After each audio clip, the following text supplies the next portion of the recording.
Hi, today I wanted to talk about the topic of joint health and staying healthy, as well as staying active. So for a lot of my patients, whether they're young or middle age, staying active is a really important part of their life and routine.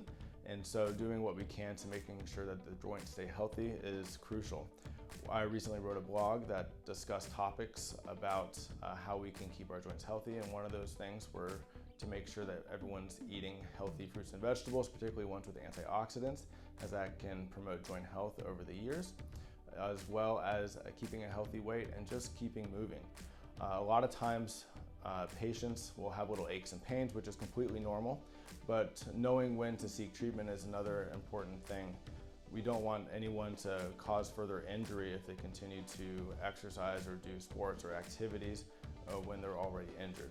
So knowing when to take a step back, take a rest, ice it, rest it, and taking some over-the-counter medications may take care of most of the aches and pains, but if you're having an injury that's not getting better with those treatments, it's reasonable to seek help and assistance, and we can work that up to make sure that there's nothing major going on.